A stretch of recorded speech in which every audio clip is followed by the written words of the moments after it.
अभी हाल ही में केंद्र सरकार के द्वारा एक डिसीजन लिया गया है और उस डिसीजन के तहत जो वीट एक्सपोर्ट होता है, गेहूं का निर्यात भारत के द्वारा जो किया जाता है, उस पे बैन लगा दिया गया है। क्यों? उसका कारण बताया गया है घरेलू शॉर्टेज, वीट कन्फ्यूज़न। तो यहाँ पे हम बात करेंगे वीट के संबंध में कि वीट को लेकर जो कन्फ्यूज़न है ना, वो कितना सही है, कितना गलत है।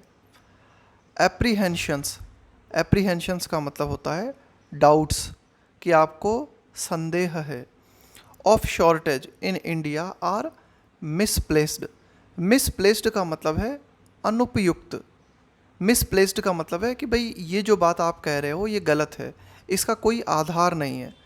तो apprehensions of shortage in India are misplaced, कि इस तरह के जो डाउट्स हैं ना, भारत में खाद्यान्न की कमी से संबंधित जो डाउट्स हैं वे अनुपयुक्त हैं, वे गलत हैं।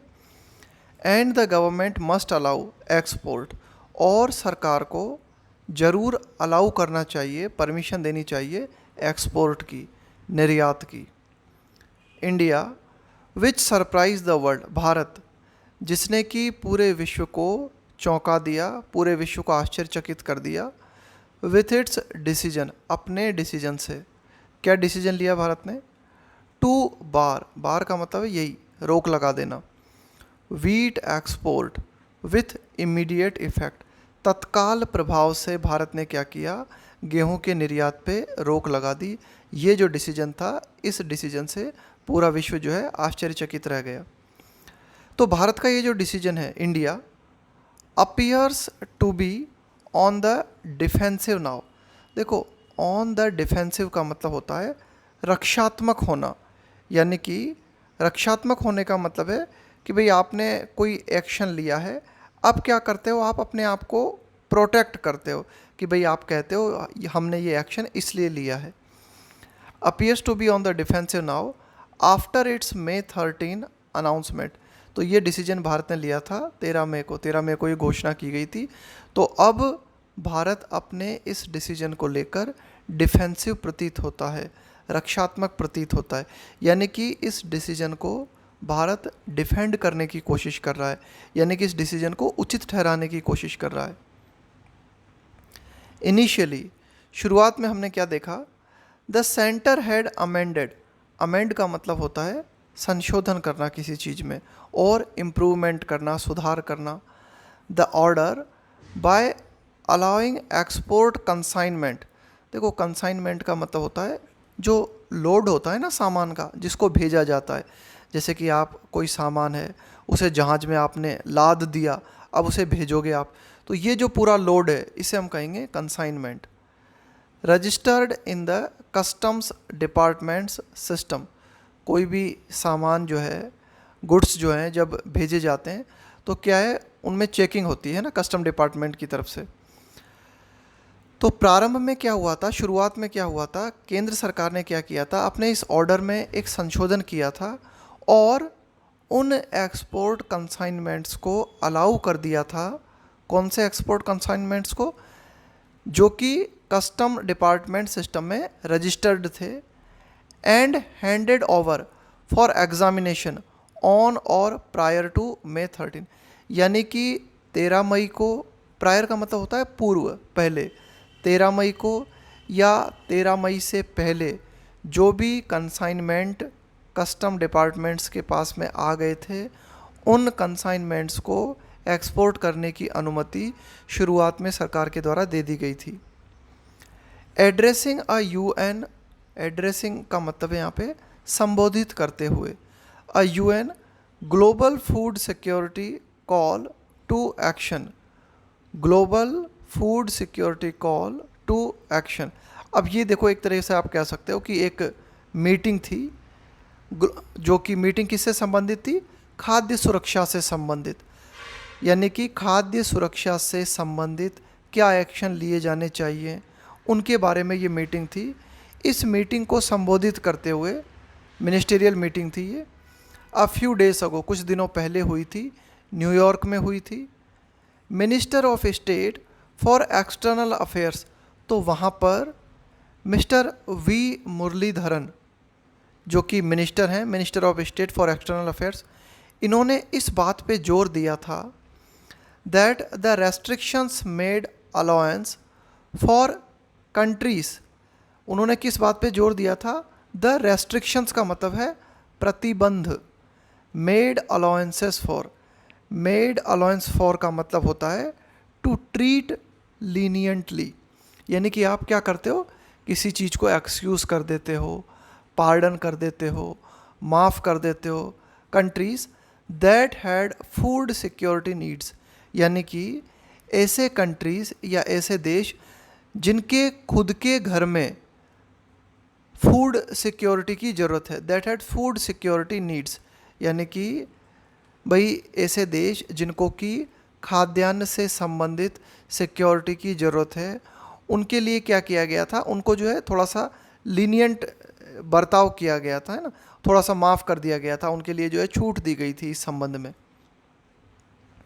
अ पोजिशन आर्टिकुलेटेड, आर्टिकुलेट का मतलब होता है स्पष्ट तरीके से कहना किसी बात को। अर्लियर का मतलब, अर्लियर यानी पूर्व में।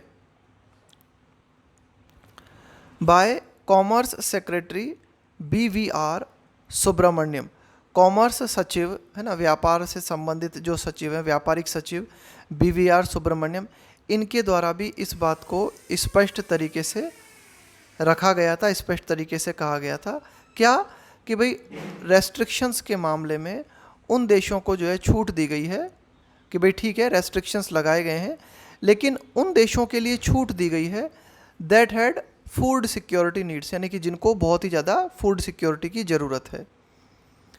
बट लेकिन more than farmers it is traders who stand to benefit from the limited easing, ease का मतलब है थोड़ा सा राहत देना, ऑफ रेस्ट्रिक्शंस।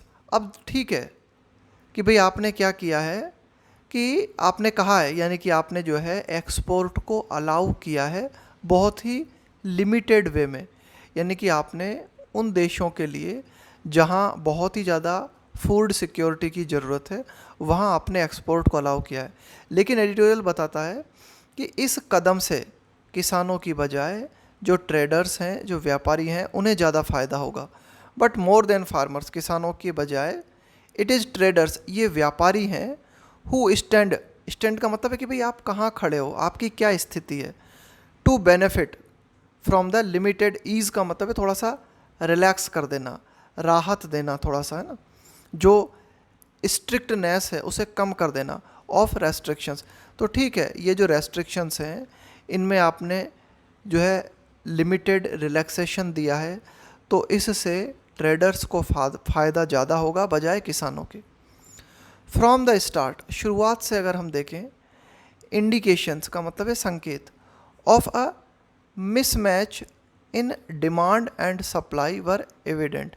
एविडेंट का मतलब होता है बिल्कुल प्रामाणिक होना, बिल्कुल स्पष्ट होना, कि शुरुआत से ही हमारे पास जो है इस बात के संकेत मौजूद थे, क्या, कि डिमांड और सप्लाई में मिसमैच हमें देखने को मिल रहा था, यानी कि डिमांड और सप्लाई जो है वो एक उचित अनुपात में नहीं थी। Rising levels of wholesale and retail inflation, rising level बढ़ता हुआ स्तर, होलसेल एंड रिटेल इन्फ्लेशन, यानी कि थोक क्षेत्र में और खुदरा क्षेत्र में इन्फ्लेशन का मतलब होता है महंगाई, है ना, इन्फ्लेशन का मतलब होता है एक तरीके से मुद्रास्फीति, इसे हम कहते हैं महंगाई।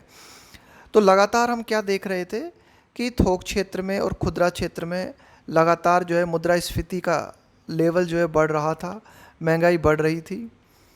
The impact of the Russia Ukraine war, impact का मतलब होता है प्रभाव, ऑफ द रशिया यूक्रेन वार, इसके अलावा रशिया यूक्रेन युद्ध जो है इसका प्रभाव, and a lower opening balance of wheat on April 1, 2022। इसके अलावा 1 अप्रैल 2022 की अगर हम बात करें तो जो व्हीट था, ओपनिंग बैलेंस जो था वो बहुत ही कम था।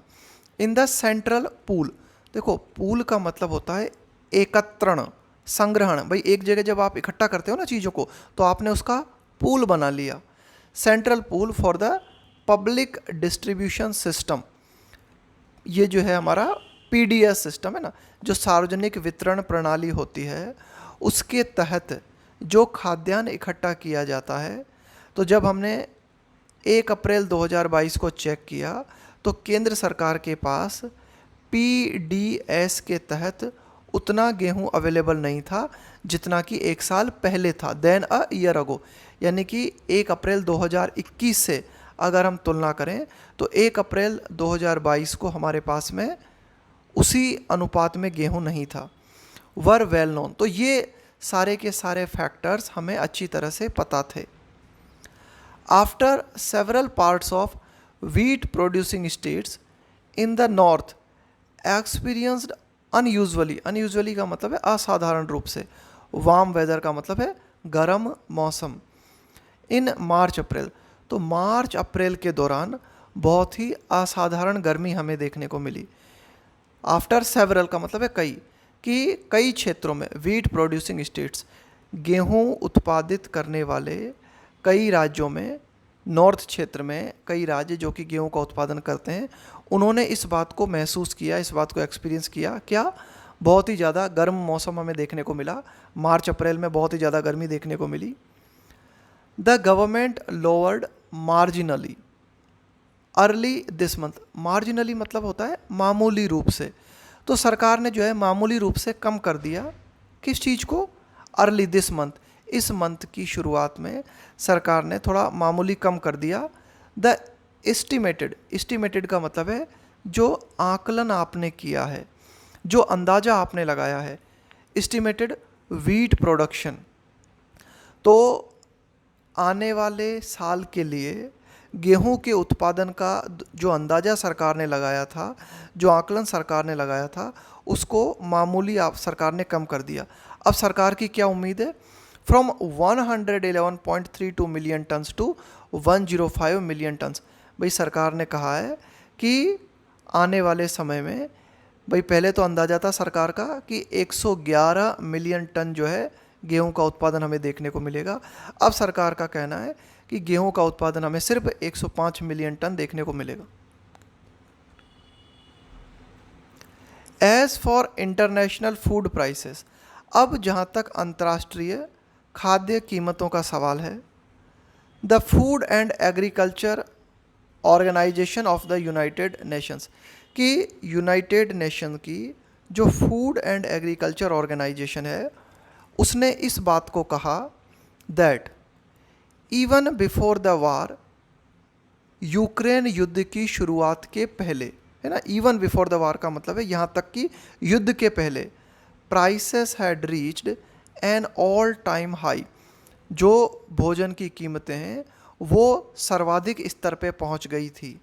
ड्यू टू, के कारण, किस कारण, मार्केट कंडीशंस, यानी कि बाजार की परिस्थितियों के कारण, and the high prices of energy, fertilizers and other agricultural services, कि अन्य कृषि क्षेत्र से संबंधित जो सेवाएं हैं, इसके अलावा फर्टिलाइजर्स की ऊंची कीमतें, जो एनर्जी है उसका ऊंची कीमत पर उपलब्ध होना, इसके अलावा बाजार की परिस्थितियां, इनके कारण यूक्रेन युद्ध के पहले ही कीमतें जो हैं बहुत ही ऊंचे स्तर पर पहुंच गई थी।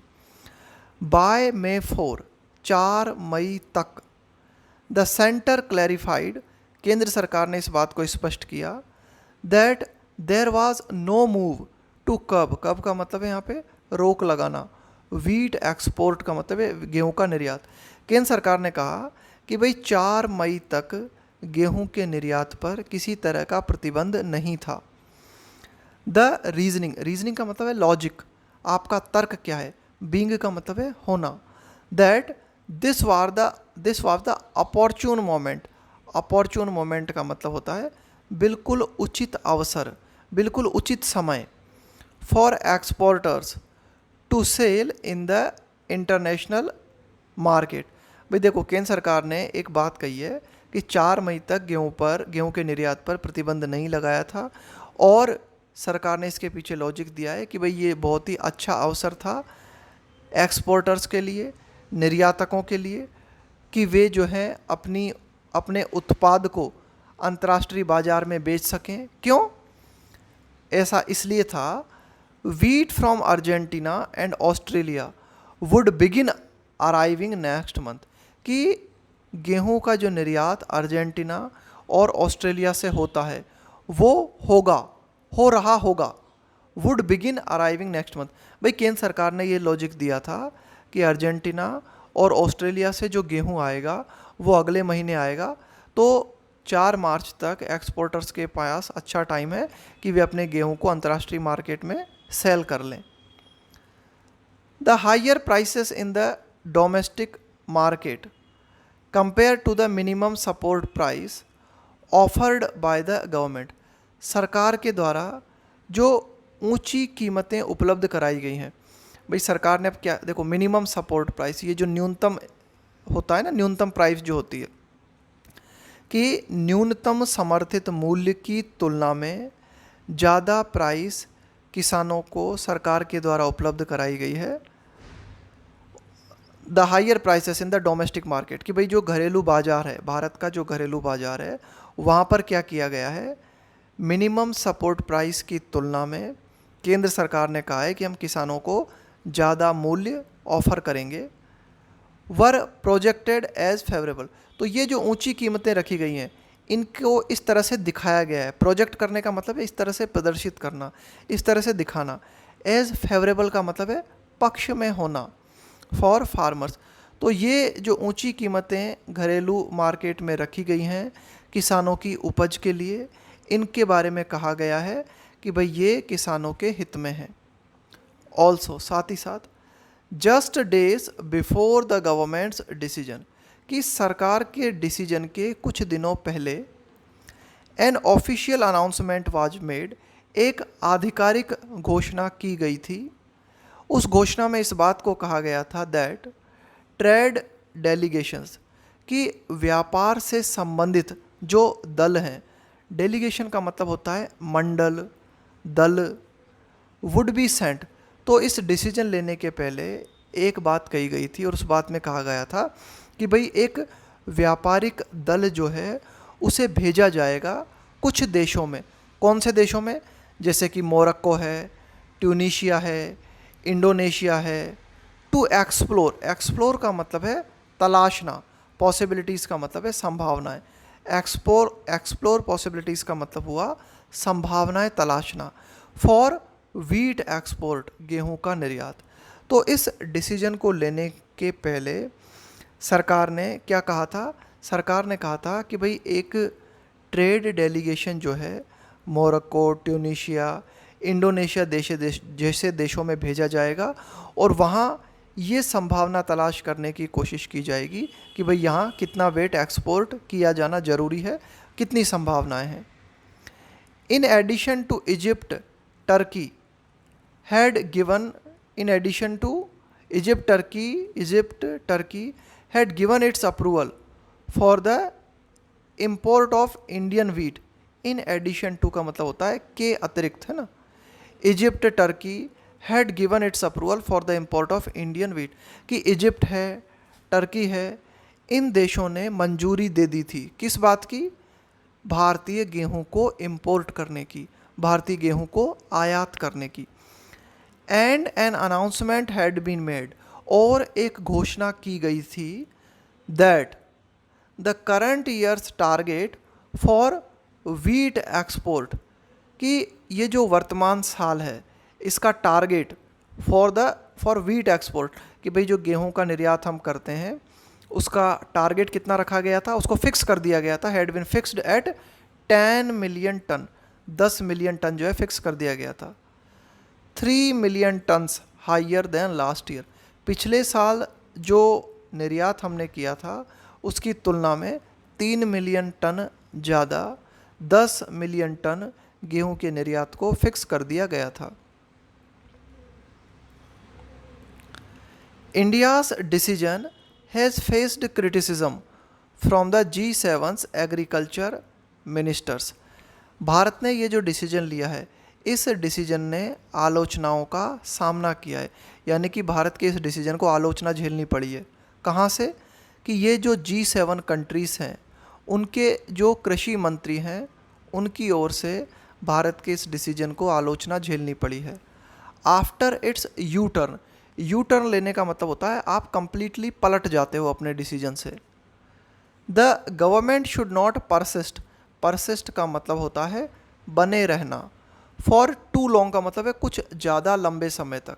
With its current position of restrictions का मतलब है प्रतिबंध on the export of wheat, कि गेहूं के निर्यात से संबंधित ये जो रेस्ट्रिक्शंस सरकार ने लगाए हैं, ये जो पोजीशन सरकार की है, इस पोजीशन पर ज़्यादा लंबे समय तक सरकार को नहीं बने रहना चाहिए। क्यों? वो इसलिए द मूव सीम्स, कि ये जो कदम है केंद्र सरकार का, ऐसा प्रतीत होता है to have hit the farmers, कि इसने किसानों को प्रभावित किया है। If reports of a fall in the price are any indication, कि भाई इस तरह की रिपोर्ट्स हमारे पास आई हैं कि जो कीमत है, यानी कि जो गेहूं की कीमत है उसमें कमी आई है, गिरावट आई है, तो अगर ये जो रिपोर्ट्स हैं, अगर ये सूचक हैं, ये रिपोर्ट्स जो है अगर किसी भी तरह का सूचक है, यानी कि रिपोर्ट्स के माध्यम से हमें पता चला है कि कीमत में गिरावट आई है, तो ये इस बात का इंडिकेशन है कि किसान बहुत ज़्यादा प्रभावित हुए हैं इस डिसीजन से। तो इसलिए सरकार को क्या करना चाहिए, इस रेस्ट्रिक्शंस से संबंधित डिसीजन को ज़्यादा लंबे समय तक कायम नहीं रखना चाहिए। Lessons must be gleaned from, glean from का मतलब होता है ऑब्टेन फ्रॉम, प्राप्त करना।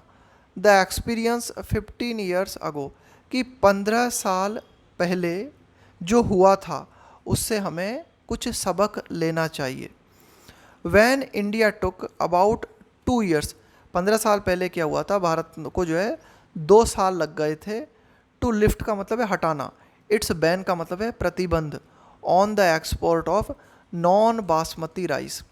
15 साल पहले भारत ने क्या किया था, नॉन बासमती राइस के एक्सपोर्ट पर प्रतिबंध लगा दिया था, और इस प्रतिबंध को हटाने में भारत ने 2 साल लगा दिए।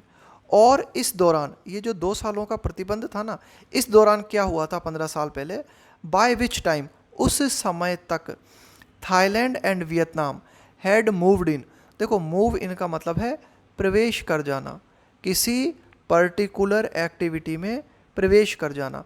तो ये जो चावल का निर्यात का जो क्षेत्र था जिसमें भारत की अहम भूमिका थी, और भारत ने क्या किया, 2 सालों के लिए बैन लगा दिया। तो इस दौरान थाईलैंड और वियतनाम इस राइस एक्सपोर्ट क्षेत्र में प्रवेश कर गए टू टेक फुल एडवांटेज, और इन्होंने जो है पूरा जो है लाभ उठाया। यानी कि ये जो कंडीशन थी 15 साल पहले कि भारत ने नॉन बासमती राइस के एक्सपोर्ट पर बैन लगा दिया था, तो अब डिमांड तो है ना राइस की, तो उसे पूरी करने के लिए थाईलैंड और वियतनाम आए और उन्होंने परिस्थितियों का फ़ायदा उठाया। एप्रीहेंशंस का मतलब है डाउट्स, संदेह, of a food shortage are misplaced, कि भोजन की कमी से संबंधित जो डाउट्स भारत ने व्यक्त किए हैं ये मिसप्लेस्ड हैं, ये अनुपयुक्त हैं, ये गलत हैं, ये उचित नहीं है। And the government do well, और सरकार बहुत बेहतर करेगी, यानी कि सरकार के लिए ये ज़्यादा अच्छा है, सरकार के लिए बहुत बेहतर होगा। टू लिफ्ट, लिफ्ट का मतलब है हटा लेना, टू लिफ्ट द रेस्ट्रिक्शंस, कि सरकार क्या करे, ये जो भी रेस्ट्रिक्शंस हैं, जो भी प्रतिबंध हैं उनको हटा ले, और जल्दी हटा ले। सूनर का मतलब है जल्द, रादर का हम प्रयोग करते हैं तुलना करने के लिए। देन लेटर का मतलब है बाद में, यानी कि बाद में इन प्रतिबंधों को हटाने की बजाय सरकार के लिए बेहतर होगा कि सरकार जल्द ही इन प्रतिबंधों को, इन रेस्ट्रिक्शंस को हटा ले।